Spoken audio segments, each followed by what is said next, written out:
Morning, everyone. It is Thursday, March 2nd, uh, which is good because it's Thursday, and I love Thursdays. We know that. No secret about that. Got a good show today. Got some fun, slightly more in-depth content today than we've been doing. We do have another Best Life Online article because I can't go a day without one of those. But soon we will have exhausted the backlog of good ones. But anyway, we got something else about ultra processed food, which I think is cool, and some interesting developments that I'll talk about in the weather report. But bringing co-host Doug on up here, and we'll see how he's doing. Doug, how are you doing today? Hey, Matt. Good morning. I'm doing great. I am all fired up for a little Wow. Thirsty Thursday show action. Okay, good. What's Thirsty Thursday? What does that mean to you? You go out at night. That's your night out, right? Your band practice It is night or my whatever? night out. Yeah. In college, it meant a lot of things. Right. Now, I Quarter probably beers, haven't what said it meant in that. college. Haven't said that in a while. But I was just looking through our messages, and Bianca wrote in yesterday after yesterday's show, telling us that she agrees that a sour, which is what I said was a good Aquarius beer. She said that I was right. That is a much better Aquarius beer than Belgian style, and she's really into it apparently. So Wow. there you go. Everything, Bianca, like, I just really like her, and everything I don't know, all these like new things we discover about her just fit perfectly. Like, of course, she's into sour beer. She just is the type that would be into those. She's also really big into astrology, so she loved that we did all that. It's just funny. She's just, I don't know. She's just sort of living life to the fullest, I feel like. That's right. So We got a I good like crew here today. We got Leslie Knight, we got Dale Stevens, and Mr. Jeffries back over on YouTube. Welcome, welcome. Let's see. Juliana from Compliment is here on Instagram. Very nice. I was looking at some of the Instagram comments. I really have been just not going in there very much. I don't know what it is. I get in these things where when it comes to social media or just checking things in general, like sometimes I'll kind of keep up with it, and then I'll go 3-4 days without, and then I just won't. Like, I can't go in there again because I'm afraid to see all the stuff and have a list of like 10 things to respond to. It's why sometimes I don't really check email either for that reason. Like, I just like, it's a procrastination thing and like an avoidance. Like, I just don't go in because I don't want to deal with it. And because you know what it is, I'll have 10 things in there that I have to do or people respond to. It won't be a good moment right then. And then I have no good way of like keeping track of that or reminding myself that I need to go back in. So I'll just click over to the next app, and then those things will sit there forever. So instead, I don't even open them, so they remain. And then the thing is neglected. So I did go in there the other day. I have been dealing with this character trait of yours for 11 years, 12 years maybe now, because that is very true, especially on the email front. Yeah, right. It really is. And in a way, it's okay. I mean, I mean, I think that there's some benefits to that, right? I mean, like, I can't, like, all kinds of gurus, right? Like Tim Ferriss and Rich Roll, maybe even some people that I feel like I've heard multiple people say, I just kind of quit checking email. I just kind of quit responding to anything. And if someone needs me enough, they'll be in touch. Yeah, I mean, that's true. I think they tend to have a little bit better systems. Like, they'll put up a message at least that says, hey, I'm not here or not checking email. Yeah. Instead, it really would have, it's just, I just started avoiding it. It's really what it is. And it's not like I have that much incoming stuff that this is like a huge thing like Tim Ferriss does. It's like, man, I have nothing. But anyway, so I did go in there, and Mr. Jeffrey has been missing shows because he did the Vegas half marathon, as you pointed out. But then he was on vacation, so he was missing a bunch of shows. But keeping up on the podcast, sent us a bunch of things. He mentioned Next Milk, which Bianca also wrote in and said, maybe she commented on one of the posts and said she loves Next Milk, that it's great. We were talking about it because Silk was running the Milk Mustache ads for Next Milk. Yeah. And we were saying, what is Next Milk? And Mr. Jeffrey says their goal is basically to exactly mimic the taste of regular cow's milk, which is dairy milk. So anyway, I'd be curious to try it. I don't know if I want something that mimics that taste. Like, I don't miss that at all. I would be curious to know if they're like what that taste is like. I just trying to remember. I can't remember the last time I just drank milk, and I feel like in my mind it's a lot thicker and creamier. So I'd be curious to know. And then if you were substituting it into say making, I haven't made a milkshake in a long time, but say you're making a milkshake or making some sort of an ice cream or something that calls for some plant-based milk. If that would add a creaminess to it that just regular soy milk or almond milk doesn't do. Yeah, so. For me, it's almost more of like a sweet flavor that milk has because it has lactose, and you're not getting lactose in these substitutes, right? They just put sugar in there, which is, I guess, dextrose or sucrose. I don't know what the sugars are, but it's different. And so it probably has a slightly different taste. But I feel like milk, I remember having this sort of sweet taste that is not just the same as when you dissolve sugar in water and get a sweet taste. It was just like a different sweetness that milk had that I guess you'd want that again. I think I sort of taste that though, and this doesn't really explain it, but when I use the animal-free whey protein that we have, I feel like I get some of that back, but that wouldn't have lactose in it, I don't think.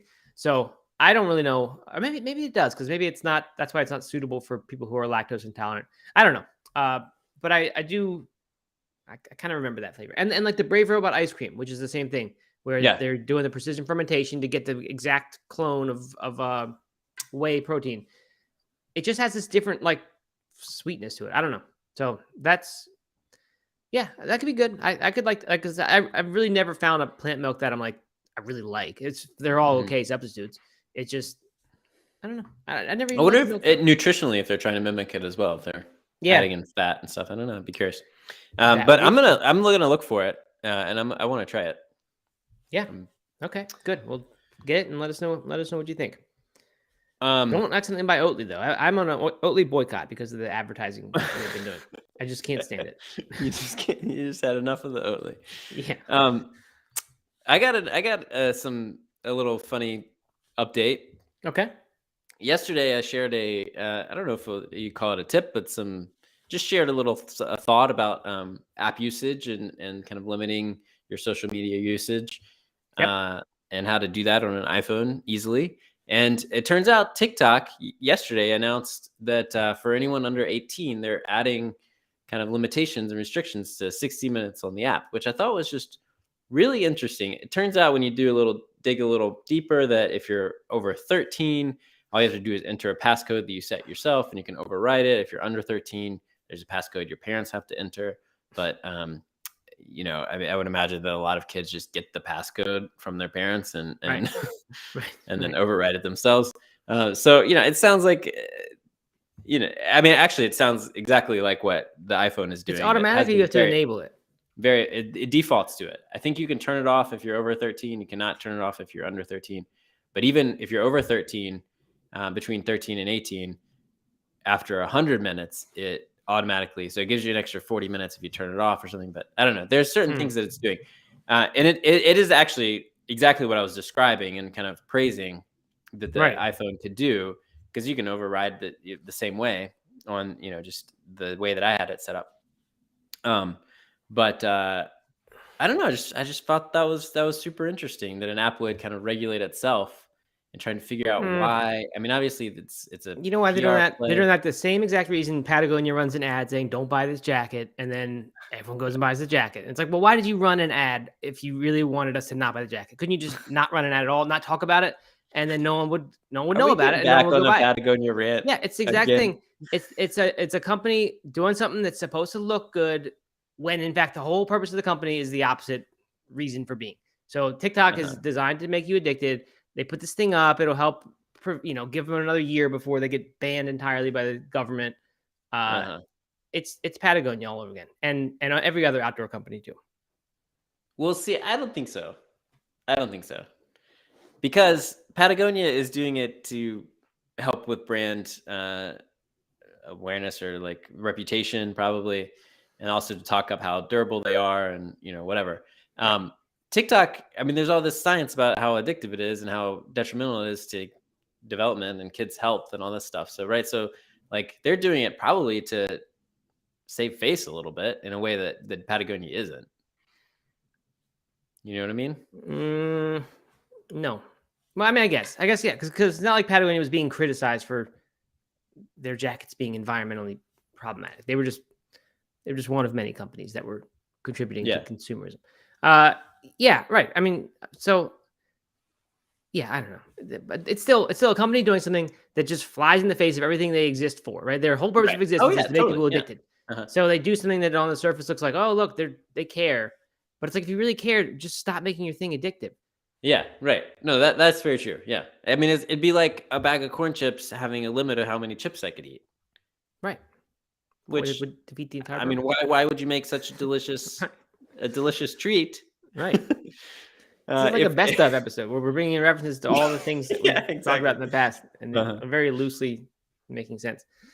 We'll throw way back to haircuts. I'm finally getting my haircut on Monday. My hair looks ridiculous right now. I haven't showered in a while, which I think is part of my problem. But, so anyone watching right now, please don't judge me. All right. So anyway, let's talk about some other things. We put on I just added today a little question of the day, which we probably didn't even have time to type up, but it's what's your favorite way to exercise? Which I didn't. I don't even know how to. I'm gonna put it up on the screen. Oh, I missed this question. I put it in really late. So now it's on the screen. I'm only asking this because it's on my mind recently has been exercise. I've been really doing great with the weight training. This like week-long or 2-week-long testing phase of different things. So it's been fun. My legs have been so sore I can't walk because you know how it is when you're first back to squat day or deadlift day. This is like back after years of not doing it. So I don't know, but it's just fun. I like feeling that way. And Erin, my wife, today made her own fitness commitment. She signed up for the Marine Corps Marathon. No way. October. Yeah, cool. Which is pretty fun. I didn't realize you could just go sign up for the Marine Corps Marathon. I thought it was like a hard to get in sort of thing. I ran it a long time ago with Erin's brother, who's a Marine or a former Marine, maybe still a Marine. I don't know how that mindset is. Once a Marine, I love that Marine. race. Yeah, you've done that too. Done it at least twice, maybe 3 times. Okay, yeah, it was cool. I mean, I had a great time doing it. Very crowded, in kind of a good way. You want that usually with a marathon. Yeah. But anyway, so I thought somehow that he got me in like special, and I think it was because I was a very late entrant. But yeah, I guess you can just go sign up. So she and her friend did that. It'll be her friend's first marathon, and Erin wanted to run it with her to support. So that's kind of cool. And just, I don't know, it just made me think about exercise. And I was thinking that's her favorite way to exercise. She's going to run. She's a runner. So I just put that because I was curious. We talk to people about food all the time. I just don't know what people really do as their exercise. I know Mr. Jeffrey's a runner, obviously by the races he knocks out. I know Bianca's a runner, but I don't know if people do other stuff. Drew Designs does Peloton. He says not only the bike, but the workouts they have on their app. So that's an interesting thing. We've been talking about trying the Peloton like app Erin has for not for the bike purposes, but to do the other stuff. Just to have them to have an app that gives you all different at-home workouts. That's kind of cool. I'm interested in that. Very motivating, he says. That stuff's good. Is Peloton sort of like the Duolingo of fitness, where they make it all sort of surface level but really engaging? I've never used it, so I don't know for sure. Well, we don't care about that. We still like to just draw conclusions about things. Yeah, I mean, it's definitely the Duolingo of fitness for sure, hands down, without a doubt. I mean, I think that they've just gamified everything, right? There's like all the rankings when you're doing the class. If you're doing it on their bikes and stuff, it like this is Duolingo. You rank everything up, and you unlock points and there's a little owl character that like always comes on the screen with little funny quotes and things. Yeah. All right, so I'm still doing Duolingo daily. We're on day 26 maybe with Eliza. Yep. And we just like, I don't know, a week ago we unlocked some sort of little goofy video. And that is the thing that she wants to do every single day. We keep having to go back to this. Yeah, we do the lesson and then she's like, "Can I watch the video? Can I watch the video?" And what is it? What's the video? It's about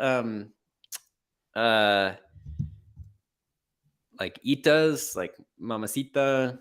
Oh, so it's an education. It is. But it's like it's just two, like characters kind of bantering back and forth, and she loves it. Figured that out, and it's not even for kids. I don't know. She just that app has sparked something in her that I haven't seen elsewhere. Yeah, that's really good.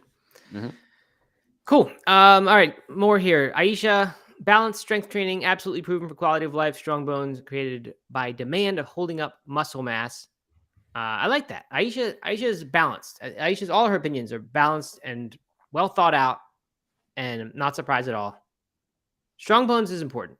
I'm with you on that. That's one of the reasons I've gone back to the weight training and the squats and the deadlifts. I think forcing your bones to hold up weight is good.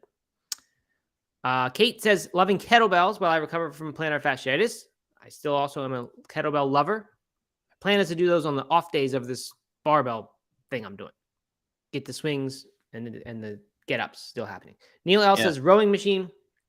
Sarah Slemp, also Peloton app and resistance bike as well. Dale Stevens says, used to be heavy weight training like it was her church, but then fell off the wagon, slowly getting back on. Mr. Jeffrey, running and rock climbing. See, that's cool. I didn't know Mr. Jeffrey did rock climbing. I would love to be a rock climbing person, and I thought I would be when we joined the not a real one, Doug. Don't get any. I'm not going to go outside or anything. Like as long as it's indoor only. Yeah, this is outdoor, but it's in the bubble of Whitewater Center where everything's man-made, including the river. I was going to go there and climb a lot, I thought, but we haven't used our membership at all. So I don't know. I think I'm not destined to be a climber. Yeah, I never would have guessed. Oh, Matt, the professional climber who's never touched nature. Right. I mean, I'm not going to go risk falling off of a rock.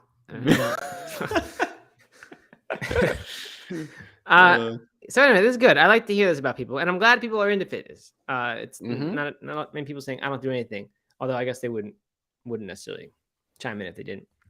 Over on Instagram, we have Cycle Michaels is getting older, so balance and yoga are my jam. No cycling? I know. I'm surprised by that. Your name's Cycle Michael. EKFI88. Who I bet that's like you pronounce it a fun way. Ekify. Ekify88 says I was talking about Peloton, not just a bike thing, but they also said yay to Peloton, and then weight training is her jam. People love Peloton. Mm-hmm. I knew it was popular. I didn't know it was that big popular. Deal. Yeah. Cool. Good. How about you? What's yours?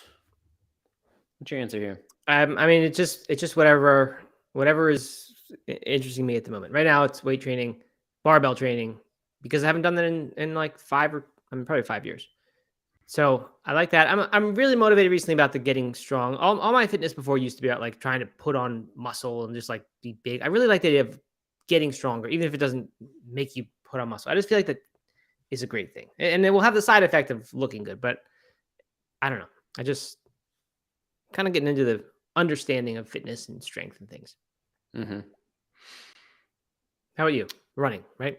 Of course. Yeah, running. But you know what I would say? I mean, of course, trail running is and forever will be my first fitness love. But like I'm going mountain biking tonight if the rain holds off, and I've been for the band practice instead of band practice. Yeah, one of the members is out, so we're gonna mountain drinking bike and then go drinking. Yes. And road cycling, as you know, is something that I like. This pull-up stuff, I don't know, just kind of experimenting a little bit. The variety has been more exciting to me than focus on one certain thing. Although I think that by the end of next week, I will have pulled the trigger on a new ultramarathon race. Ooh, wow. Hold me to it. Okay. We will check in by the end of next week. Cool. All right. I thought I had something I wanted to bring up, and I can't remember what it was. Related to fitness or Mr. Jeffrey somehow. I don't know. I can't remember. I know what it was. It was that I didn't recognize the name Sarah Slemp, or I thought I maybe did. But then I was wondering, is anyone out there, has anyone found us via YouTube? Not because we told you to go over there from Instagram. By the way, if you're on Instagram, go over to YouTube. It's youtube.com/NoMeatAthlete. You click on the live tab, or just go on YouTube and Google or whatever, search for Plant-Based Morning Show, and you'll find it. It's way better. So just go over there, please. Please, one person tell me that the algorithm has just suggested this thing to you so I can tell myself that we are growing in that way. But I don't think anyone is. I don't think YouTube does that anymore. While we're telling people to do things, I want to tease the Discord. You've been working on it this morning. We had a little conversation, a little debate about about some fun things that we're gonna do, and it's gonna. I'm hoping that we're announcing it tomorrow. We still gotta figure out a couple things, make some decisions, but definitely soon. And it's gonna be cool, and we can have a channel where we can share our fitness routines and workouts and all kinds of stuff like that. I don't know. It's gonna be good. I sent you a message last night because I was thinking about it. I spent a lot of time in a Facebook group yesterday, kind of doing a little research, and I just think community is so awesome, and this community that has grown from this podcast is really great. While it's it's just a couple dozen people that show up to these lives daily, I think for us to be able to connect with this group a little deeper and all the other podcast listeners, I just think we're on it. It's going to be awesome for everybody. Yeah, I'm fired up about it. Yeah, me too. I mean, there's some chance that it'll just be a total flop, and I have to keep that in mind because things sometimes do, or it'll be a flash in the pan, a week of good activity, and then it will just go away. So that's the risk, and that's why we're only saying we're doing it for a month. We'll see what happens. But there is real potential to make it really last. I think it's cool when people connect, while we're talking, writing to each other and stuff, and it'll just be cool for that to happen while we're not talking, and then for other things to spin off of it. We're going to, we can post the show notes in a certain channel there, so that'll be easier to access. And, just links to all the replays on YouTube will easily go into there. A lot of good things can happen. Those are just basic things. But yeah, I mean, there's we were talking about giving so far, Bianca and Steven special roles in there, because you can have a role, your name's a different color, little status thing. Just since they're kind of like correspondents on the show, they've done shows with us. And then we're thinking all these OG people, everyone who's getting in there now, who's been with us for a long time or new, but this is still the early days, get some sort of special recognition in there that you'll always have that status over anyone else who joins after that. You'll just sort of be in charge of them. So that's kind of good. It's just gonna be fun. It's gonna be good. So hopefully by tomorrow, if not, then early next week. But I think tomorrow I'm gonna try to have something that people can go to. I'm going to make a prediction. Okay. I think we're going to have, by the end of the year, we're going to have 2,500 active users in there. Okay. Maybe. I could see us getting 2,500 people in there. I don't know about active users, but maybe. I think they're going to be active. Maybe it'll blow up. If we can incentivize properly and all that stuff, maybe. Mm-hmm. All right. So good. That's Sarah, before we move on to the weather report, Sarah says she found us on IG, on Instagram, but originally when I was Googling vegan and running, and I've been plant-based since September, still learning so much. Awesome. Congratulations, Sarah. We're going to go back to Instagram as our main focus for the show. Yeah. But she's been vegan. Matt, you missed the point here. She's been vegan since September. She found us. She's learning so much. That is awesome. That is Congratulations. Awesome. Yes, definitely. Congratulations. For real. That was great. That's about 6 months then being vegan. So that's big deal. I mean, that's fun days. I like those early days of a new diet, especially one that actually lasts for a long time. Yeah. Okay. Ready for some weather? This is good. This is a big one. Let's do it. All right. The much maligned vegan cheese brand Daiya, the brand I have one of my other boycotts just because of low quality product, today has announced a multi-million-dollar investment in new natural fermentation technology. It says it will launch the next generation of plant-based cheese. They're not doing just precision fermentation to create dairy cheese with milk proteins. Instead, they have a new fermentation breakthrough combining traditional cheese-making methods with modern technology to continue producing plant-based cheese that offers similar features to dairy cheese, says the company. This new cheese is going to surpass all available products in terms of taste, melting, and stretching capabilities. So that's pretty big news because I think of them as the largest cheese brand. I don't know if they actually are, but the largest plant-based cheese brand. They're definitely the one whose presence to me is the largest. Big time. Yeah. They're going to listen to this, Mr. Jeffrey. They are installing a fermentation site within their state-of-the-art production facility in Burnaby, British Columbia, which is said to be the largest standalone plant-based facility in North America. So I think that's Mr. Jeffrey's province, right? He'll have to tell us. I don't remember. I think so. Yeah. So anyway, that'd be a great factory tour, and check in correspondent. Actually, Mr. Jeffrey he'll get a special role too. I forgot he was on that one show. So he'll also get that. Uh-huh. Good. See, we're going to leave people out here. He says, hey, that's my neighborhood. All right. Yeah. Great. Kate says, is Miyoko involved? Wow, look at that. Already doing Miyoko jokes. I like it. I like Miyoko. She's still a friend. I'm not getting in on jokes. Aisha says, based on whole food ingredients, I'm gonna guess no. Yeah, of course not. I'm gonna put It does say, cheese making techniques, like artisan cheese making techniques. So hopefully that's what makes Miyoko so good, is that they do that, except they do it with cashews. And I don't know, like that would make Daya so much better. Daya, I guess it's called.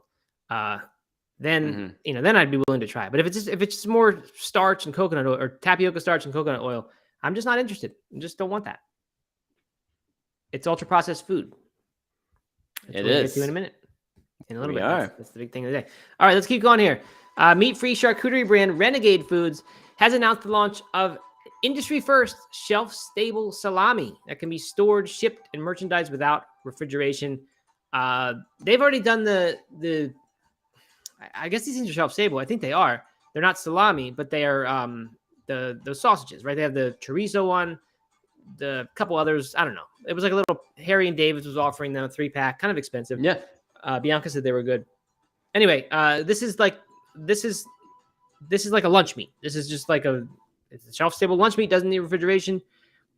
Kind of sounds good. On the other hand, I'm like, wow, like that sounds like super processed and fake if it doesn't even need to be refrigerated. But they use organic ingredients with traditional meat preservation techniques. They do things like smoking, fermentation, and quality ingredients, which apparently are the traditional tools of food artisans over the centuries. So they can now make a salami. I'd be kind of curious to try that. I'd like. It sounds less, although it's shelf stable, and that concerns me. I think their stuff is less fake than a lot of these other fake meats. So curious about that. Renegade Foods. And finally, Veg News tells us that a vegan diet is the least impactful on the climate compared to other popular diets, according to a new study published in the American Journal of Clinical Nutrition. Basically, they looked at 16,000 adult diets. They, ran it through some sort of formula and found that the vegan diet generates 0.7 kilograms of carbon dioxide per 1,000 calories consumed, less than a quarter of the impact of the keto diet. Vegetarian and pescatarian were also close. Omnivorous. Omnivorous had 86% of the survey participants were omnivorous. And that's squarely in the middle of the pack. And it could be improved by being Mediterranean or DASH diet, those versions of omnivorous, which I guess you call them flexitarian almost. Those are improvements. So we kind of already knew that, but now there's some sort of study to tell us it's true. So win for the climate, Doug. All right. Yeah. Ding dong.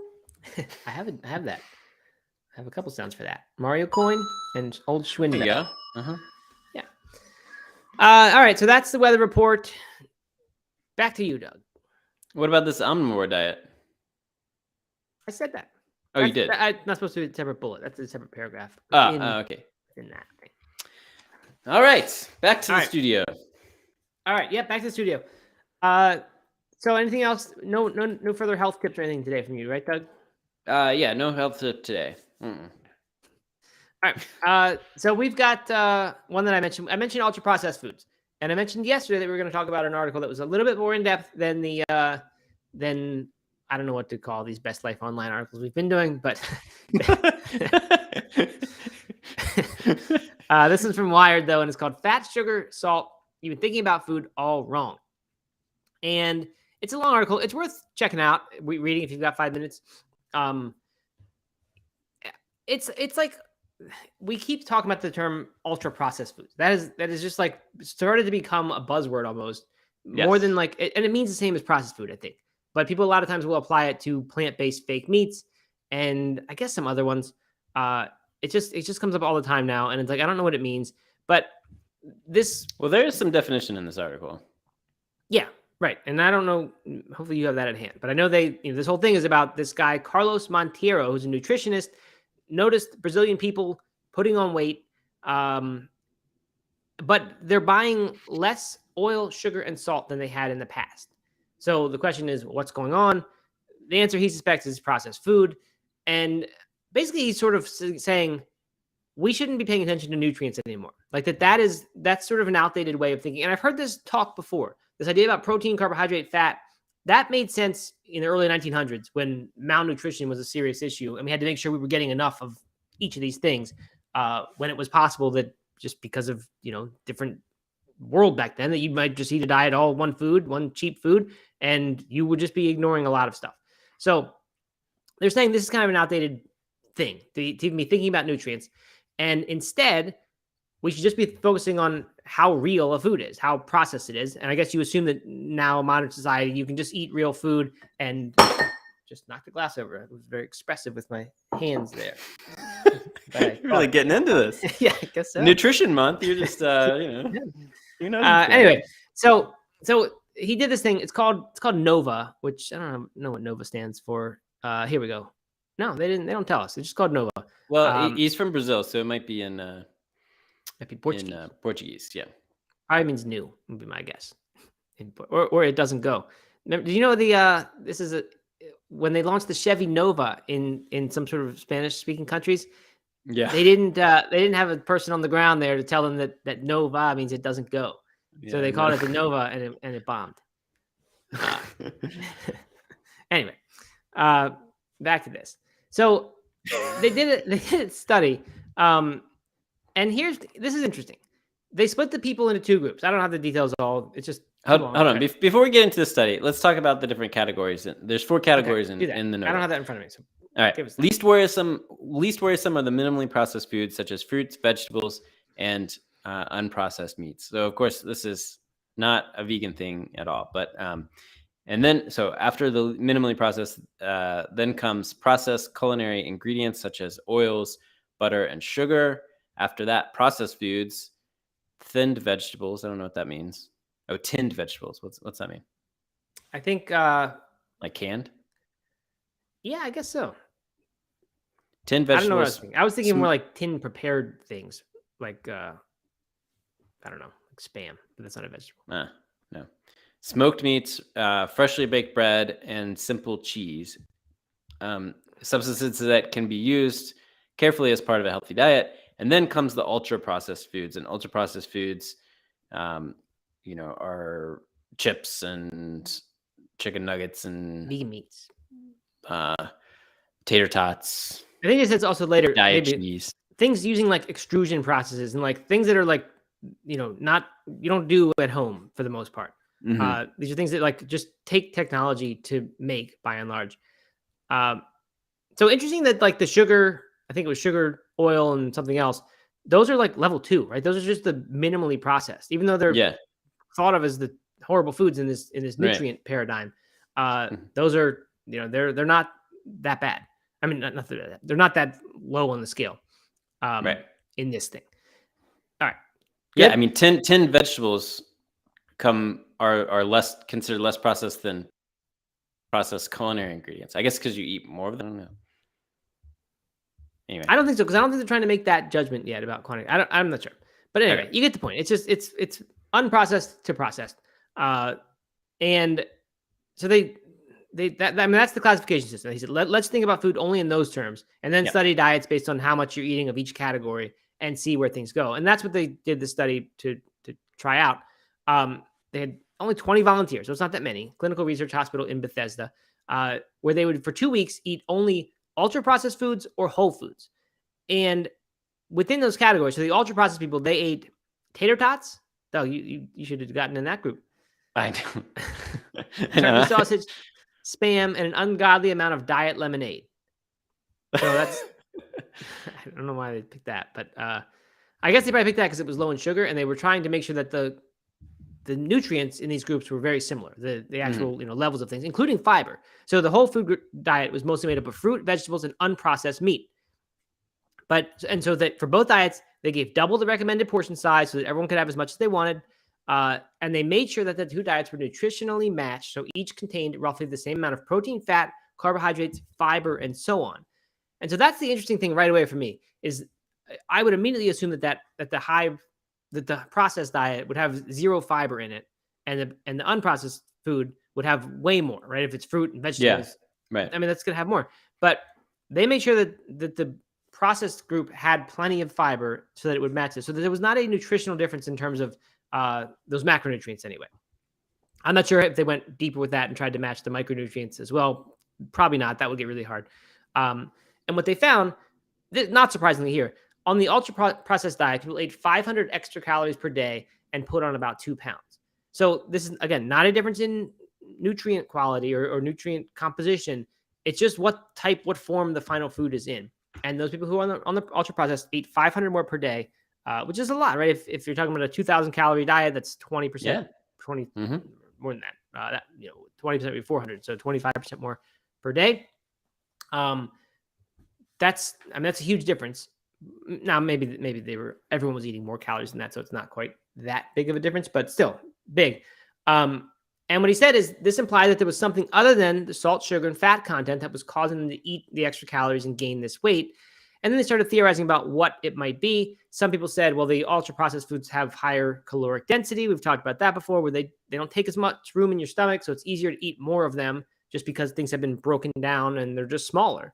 So you can take in way more calories when it's processed than when it's not. That was, that's probably the most common explanation that you'd think of. Then there were others, though. To me, it's the obvious one is that it's more delicious, right? I mean, I would eat way more of that, a plate of banana, like chopped up banana, or a plate of tater tots. Right. I'm going to eat more tater tots than banana. Okay. For sure. You're right. And so that's where they did go. Let's see. Some that was the junk food was eaten more quickly. I guess it's sort of, they said in the study, people on the ultra-processed diet ate significantly faster than those eating the whole foods. So that's kind of the same thing, but not quite the same as what you just said. Some scientists thought that the additives might be playing a role, or that the junk food changed the gut microbiome. I mean, all these things could be the thing. Mm-hmm. But then a big factor is what you just said, that the effect these ultra-processed foods have on our brain. It's not a new idea to talk about food that's like manufactured to hijack your brain, basically, to provide these foods that we are, evolutionarily programmed to seek out because they're scarce, like fat, sugar, and salt. If you pack all those into a small little package, it's pretty addictive. And so that was the other one, is like it gives us this potent reward response and makes us want to come back eating more. And then, so when viewed in this way, you start to see it as like, addictive in the way cigarettes are. And they draw that comparison, and they talk about like that really the policy should probably be not that different for processed foods than it is for those, cigarettes and tobacco and things like that. But of course it lags behind for a lot of reasons, money, industry, all that stuff involved. Some countries are doing it. Some are lagging behind. But I don't know. I just think this is a really interesting way of thinking about food. And it's not new. Like, we all know whole food is better. They didn't think of like, there's this idea, like there's just the integrity of a food and the complexity of a food that our body knows how to handle a food when it is in a natural form, right? We have hundreds of thousands of years of evolution to help us do that. And when you don't have it in that way anymore, bad things happen. Doesn't necessarily mean you eat more of it, though. And that's exactly what they're trying to figure out, is why do we eat that much more? And that probably is the primary thing. We just eat more of the processed food. So, I don't know. It doesn't end with any big conclusion, like, here's the answer. But I think it's really cool. And I do think it sure sounds to me like this is the future as far as nutrition goes. It's interesting, though, because so much of what you think of when you think of the future, you think of these high-tech brands that will allow you to, exactly match calorie for calorie, some goal thing, or, shakes and things that are made up to provide exactly this amount of what stuff. Like, people think about that as the future. And it's really probably not. I mean, I don't know. I guess if you solve the problem of overconsumption, and this, high-tech solutions would make you only take in exactly the ideal amount, maybe that's a sort of a workaround. But I don't know. I like stuff that points to say, just go eat good old-fashioned food your grandmother would eat, and you'll probably be all right. So that's why I like this article. I guess if I was doing that, I'd be eating a lot of deviled eggs. But yeah, there's vegan deviled eggs I saw nowadays. Yeah, did we talk about that, or was that? We talked about your grandmother eating deviled eggs. I don't know if we talked about the vegan one. I think Bianca's got a deviled egg recipe in her Cook and Crunk book as well. Yeah, I don't know. I find this it is an interesting way to think about it, and just, I mean, honestly, like you said, if the only thing that someone did was try to eat more whole foods and try to fill more of their plate with whole foods, like they would probably have such a healthier diet than what they were doing now, right? Yeah. Right. And and like, I mean, we joke about my pita or corn chips and all that stuff all the time, but I mean, most, like, I'm not actually snacking on corn chips every time I'm hungry, right? I'm like eating nuts and I'm eating fruit and stuff like that. But but sometimes I have to make a conscious effort. Like those pretzels, I could eat those pretzels and hummus, or I could eat those carrots and hummus. And that carrot is going to be way healthier for me. And if I make that decision more often than not, then that's going to be that's going to make a big difference.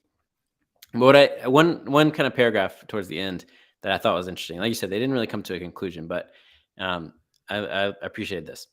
It might also mean that we narrow down our definition of ultra processed food. Packaged and processed foods are such an important source of nutrition for so many that we need to be careful about before we demonize the entire category. They're convenient, they're tasty, they're cheap. In Hall's 2019 study, the weekly cost of ultra processed meals was $45 cheaper than the whole food diet.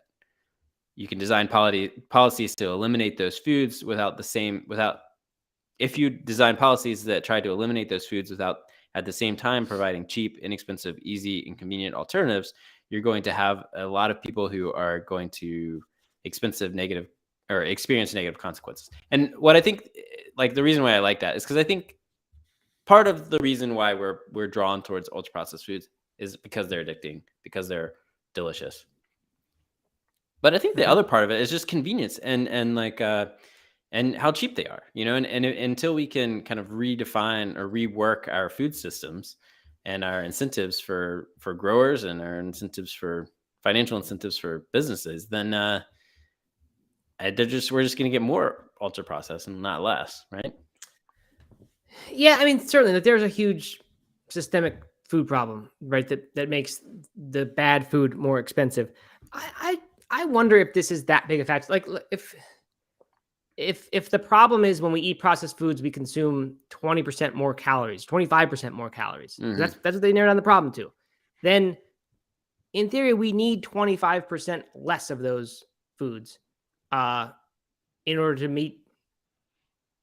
Is that right? I think we need less of those. Make it easy to eat more. So, is it possible that we could actually spend less calories worth of whole foods than we get from those? Maybe not. Maybe I'm backwards here.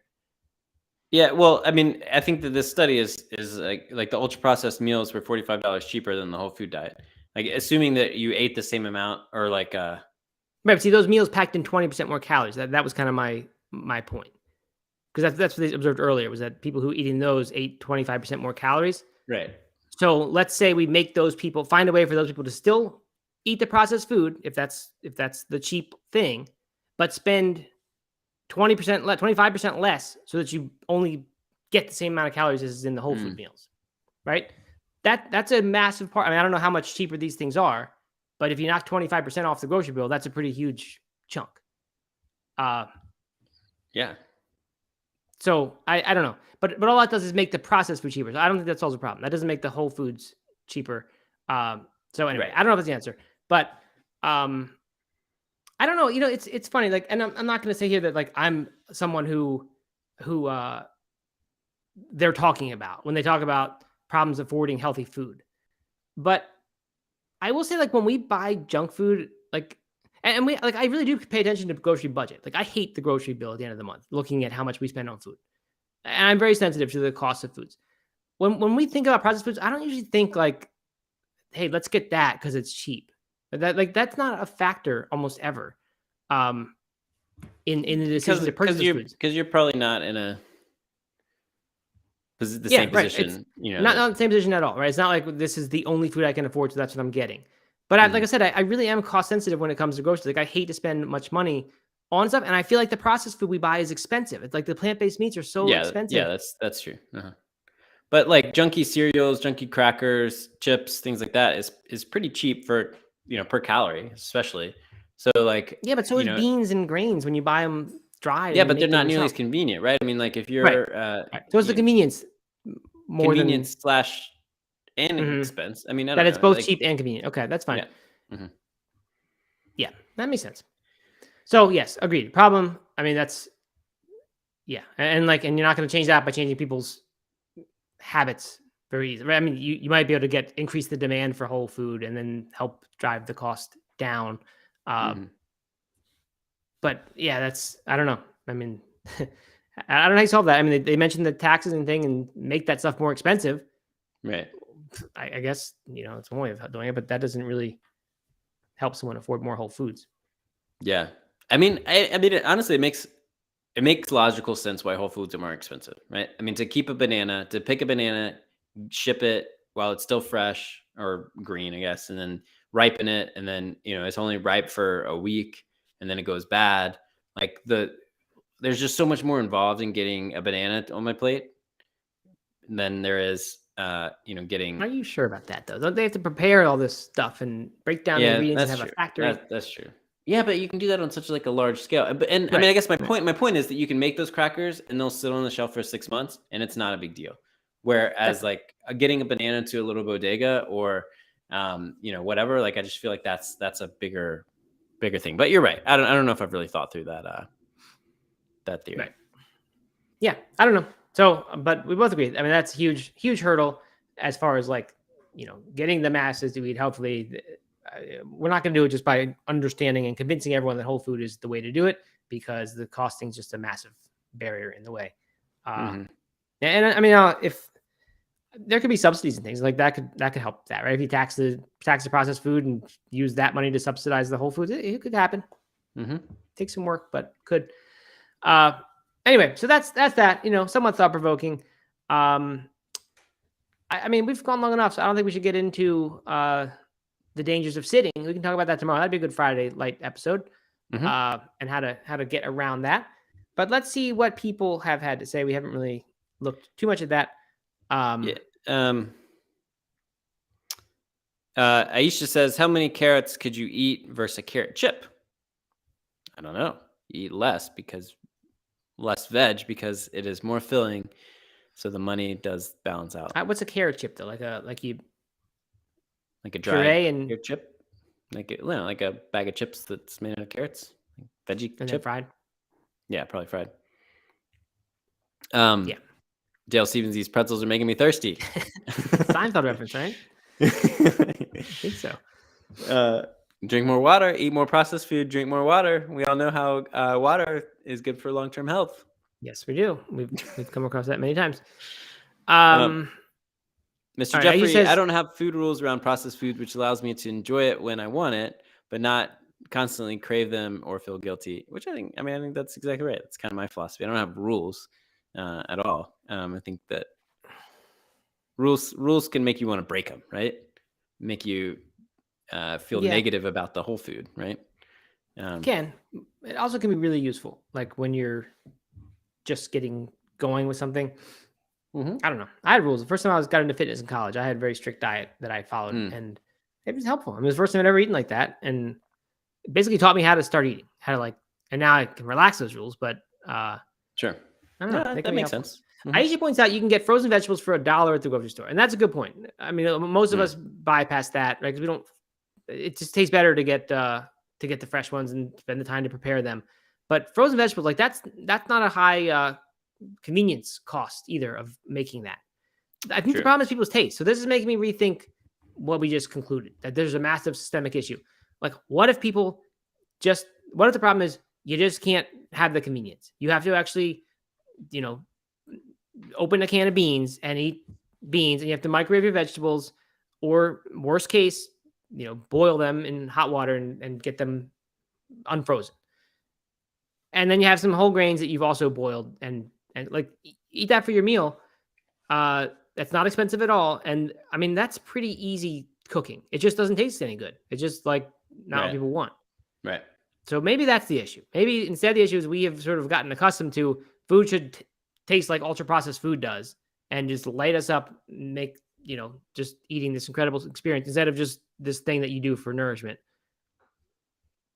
Yeah, that's super cheap and that's a good I point. mean, yeah, inconvenient, but it's not that much work. It just doesn't taste good. Yeah, yeah. I got no rebuttal to that. Yeah. Okay, so we've solved that issue. We're just, it's because we're eating too many processed foods. We become lazy, and Yeah, I'm really we don't cook anything. possible. No, I mean, Yeah. you can eat. I mean, even a pasta, right? Like a pasta dish, Mhm. and then you just throw in some vegetables on top of that, and maybe even a can of sauce or something, or just some beans or something like that. Like super easy. I did that last night. Took me 15 minutes. Cooked dinner for the whole family. 2 Yeah. pots. I wonder how many people can't or think they cannot cook and they won't do that because they think that's cooking and they wouldn't know. And like it is true. Like if you hadn't cooked your whole life, you wouldn't realize that it's like let's say you just grew up eating packaged foods that came from the store already made. You hadn't really seen people make a meal. Maybe your parents cooked, but not you weren't part of it. Which I mean, I wasn't really part of cooking when I was a kid. Uh, Mhm. I don't know. Like it would be very easy to think I don't know how to make pasta with vegetables and beans because Right. you assume there's some magic that goes into it that you have to know how to do, and you kind of have to have just gotten there. I mean, have to have gradually cooked more and more food. So I don't know. That's a big thing. I think people need to know how to cook their own food. Kate says decades of advertising has convinced people that cooking is hard. Interesting point. Never thought about that. Mm-hmm. But that could be right. I mean, there's certainly a lot of incentive for food companies, all of them, almost, to convince us that you should buy food that is cooked so that you don't have to. Good. I'm going to start a Discord discussion about a Discord thread about 10-minute meals, the easiest meals we have that we go to when you're in a pinch. What do you do? Yeah. Yeah. See, I don't know. I already don't know enough about Discord. Like, in my use of it, there's not really. I don't know. Like, would that go on its own? Would we make a channel for that? No. I don't know. There might be make a recipe channel and then. Yeah, we have that. Mm-hmm. We'll see. I don't know. Okay. I don't know. I'm just trying to plug the Discord here.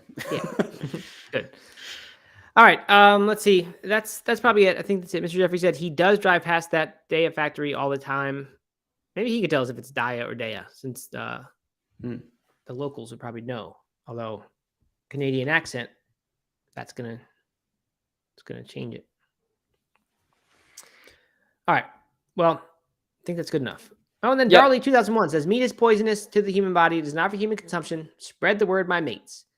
And British flag, heart, and Darley is from Twitch, where I'm pretty sure Twitch that's the algorithm, just showing us to people, because I don't really think any of our like normal crowd was Twitch people.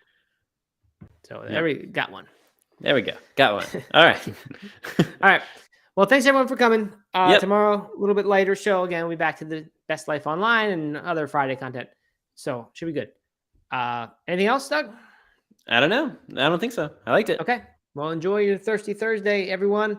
Whatever it is you choose to drink on Thirsty Thursday. Oh, hey, we're gonna have a giveaway tomorrow. Helen, our sponsor, who I think her code is HelenD20. If you ever want to order Athletic Brewing and her get credit and you get some discount, 20% off, I think, your first order. She has offered a little giveaway of some 6 packs of Athletic Brewing, which of course is non-alcoholic beer. I had a Lodge Life last night. I'm into the Lodge Life flavor or style or whatever it is. And I like Athletic Brewing in general, much more than I did. I think I started out months ago saying, I don't like Athletic Brewing. I had tried one, didn't like it, had to dump it out.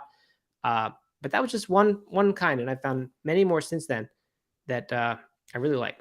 So anyway, we'll have some details about that tomorrow. It shouldn't be hard to enter, but haven't quite figured out what it'll be. Yes. Yeah. Okay. Lots of fun stuff coming. All right. Thanks, everybody. Good. All right. Goodbye. Tomorrow.